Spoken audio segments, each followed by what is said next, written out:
জেগে বসিয়া রয়েছেন। বল্লভ আমার আসবে আসবে আসবে আসবে আসবে বলে গোবিন্দের আশা পথেছে। দিন রাধারাধে সারাটি যামিনী কেটে গেল, কিন্তু বল্লভ আর সময় মতো কুঞ্জে এলো না। সময় মতো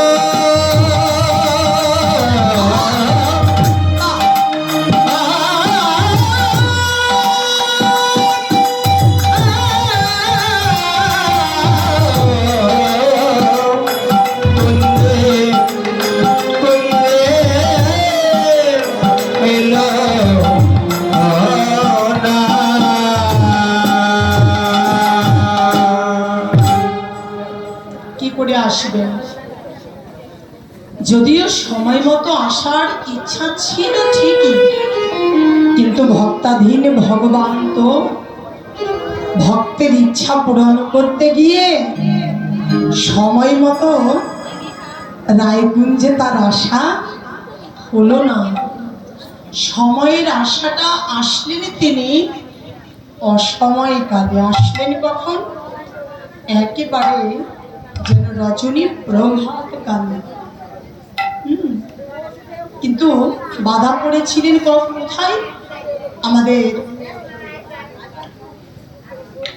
রাধারানীর বিপক্ষীয় সখী চন্দ্রাবলী। যদিও সখী বললেও ভুল হয়, ওরা সম্পর্কে বোন ছিল। আমাদের যেমন কাকাতো জ্যাঠাতো ভাই বোন থাকে না, হ্যাঁ, ওরাও কিন্তু ঠিক ওই রকম। রাধারানীর বাবারাও ছিলেন তিন ভাই, বিশ্বভানু, চন্দ্রভানু আর হচ্ছেন সুভানু। এই তিনজনের তিন ছেলে মেয়ে। বিশ্বভানুর কন্যা হচ্ছেন রাধারানী, চন্দ্রভানুর কন্যা হচ্ছে চন্দ্রাবলী, আর সুভানুর পুত্র হচ্ছেন কে? সুবল সখা। তো চন্দ্রাবলী রাধারানীর বল্লভ গোবিন্দকে কম ভালোবাসে, ভীষণ ভালোবাসে। তাই বলি কি, পৃথিবী জুড়ে যে যতই বাসুক, কিন্তু রাধার ভালোবাসার সঙ্গে কারোর ভালোবাসার তুলনা চলে না। কোথাও একটু কম পড়ে গেলে আমাদের ভালোবাসা কমে যায়, তাই না? আমরা ভগবানকে ভালোবাসি স্বার্থের বেশি। এ দাও, ও দাও, সে দাও, তা দাও, তোমাকে এটা দেবো সেটা দেবো, ঠিক আছে। ইচ্ছে পূরণ হলে সন্দেশ একটার কাছে 5টা দিয়ে দেবে। আর যদি কম করে যায় না, তোমার আর ঠাকুর বাতাসা সন্দেশ খাওয়া হলো না। কি ঠিক, তাই না? মিলে দেখবেন এ জগৎ জুড়ে দেখা যায় ভগবানের সঙ্গে আমাদের ভালোবাসাটা প্রায় স্বার্থের বেশি। কারো ঘরে যদি পরপর 1 থেকে 3টি মেয়ে হয় না, আচ্ছা 3টি না হোক, একটাই হোক, পরবর্তীতে বলে আমার ঘরে আরেকটা ছেলে আসুক। ঠাকুর তোমার সেবা দেব, বৈষ্ণব সেবা দেব। কিন্তু ভাগ্যের নির্মম পরিহাস, যদি দেখা যায় ছেলের পরিবর্তে দ্বিতীয়বারে মেয়ে হয়, তাহলে কি হয়? ঠাকুর তোমার আর ভোগ খাওয়া হলো না, তোমারও হলো না, শেষে আমাদের কি ঠিক আছে তুমি? আর যদি হয়ে গেল তো ঠিক আছে, প্রভুর সেবাটাও ঠিকঠাক হবে, আমরাও একটু প্রসাদ পাবো নাকি? আসলে আমাদের অপ্রিয় হলেও কিন্তু সত্যি কথা, কষ্ট পাবার কিচ্ছু নেই। আর অনেকে দেখা যায় যাকে মেয়ে হয়েছে তাতে কি, ঠাকুর তোমার কাছে মানসা করেছি, ওটা তোমাকে দিয়ে দেব, তুমি যা দিয়ে সুখ পাও দিয়েছ।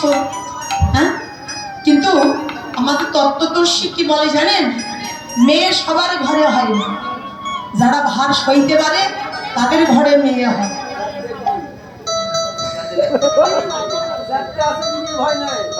রাধে রাধে। হ্যাঁ দাদা শোনেন, আমার মুখরুচি কথা না, এটা জ্ঞানী জনের কথা, এটা সত্যি কথা।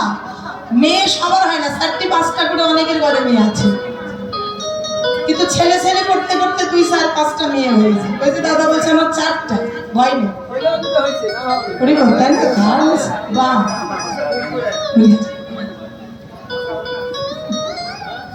আসলে কি যারা ভার সইতে পারে ভগবান তাকে দেয় কি, তাই না? ভার বইবার সাধ্য ক্ষমতা কিন্তু সবার হয় না। হ্যাঁ, সেই শক্তিটা সামর্থ্য যাদের আছে ঠাকুর তাকেই এতে বইতে পারবে। যত দুঃখী কাঙাল মানুষ হোক ও বইতে পারবে। আর দেখবেন কাঙালের ঘরে মেয়েদের যেমন পাত্রস্থ করা হয়, ওটা ধনীর ঘরের মেয়েদেরও তাই হয়। নিজে দেখবেন, এটা আমি সচক্ষে দেখেছি, আমার চোখে পড়েছে যে কাঙালের ঘরের মেয়েরাই ধনীর ঘরে গিয়ে পড়ে। আর ধনীর ঘরের মেয়েরা দেখবেন ভাগ্যবশত সেটা সবার জোটে না, সবই ইচ্ছাময় ইচ্ছা।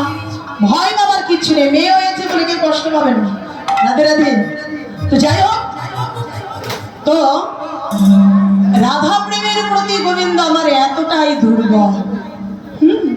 আর সেই রাধা রানী গোবিন্দ আসবে আসবে আসবে আসবে করতে করতে সারা রাত জেগেছে। কিন্তু গোবিন্দ রায়কুঞ্জে আসবেন ঠিকই, কিন্তু ভক্তের ইচ্ছে পূরণ করতে গিয়ে চন্দ্রাবলীর সঙ্গে এত চালাকি করতে গিয়েও কিন্তু পারলেন না তার কাছ থেকে পাশ কাটতে। অবশেষে চন্দ্রার কাছে ধরা পড়ে গেল। যখন রসরাজ গোবিন্দ নন্দভবনে বলাই দাদার সঙ্গে ঘুমিয়েছিল,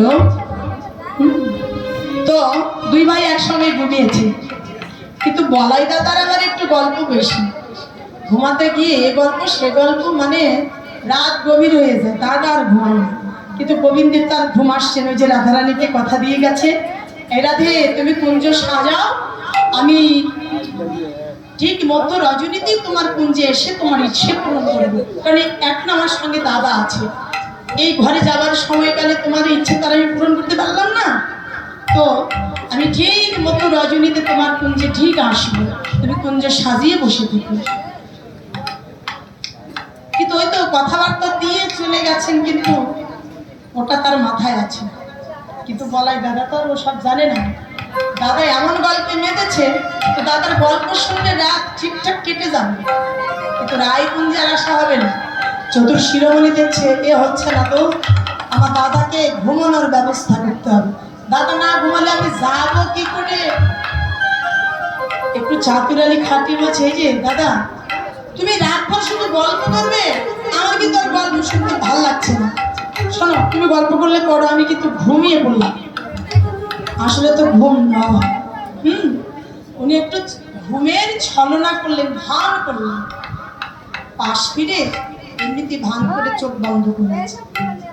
মানে দাদাকে ঘুমানো দিয়ে কথা বলায় দাদা চিন্তা করলে ও তো পাশ ফিরে দিয়ে ঘুমিয়ে গেল, যে একা একা কার সঙ্গে গল্প করবো, তাহলে আমি ঘুমাই। কিন্তু দাদা বলরাম তা জানে না যে ও ছলনা করে ঘুমোচ্ছে। হ্যাঁ, তো আসলে ঘুমায়নি, সেটা তো দাদা জানে না। বলাই দাদা সত্যি সত্যি ঘুমিয়ে পড়েছে।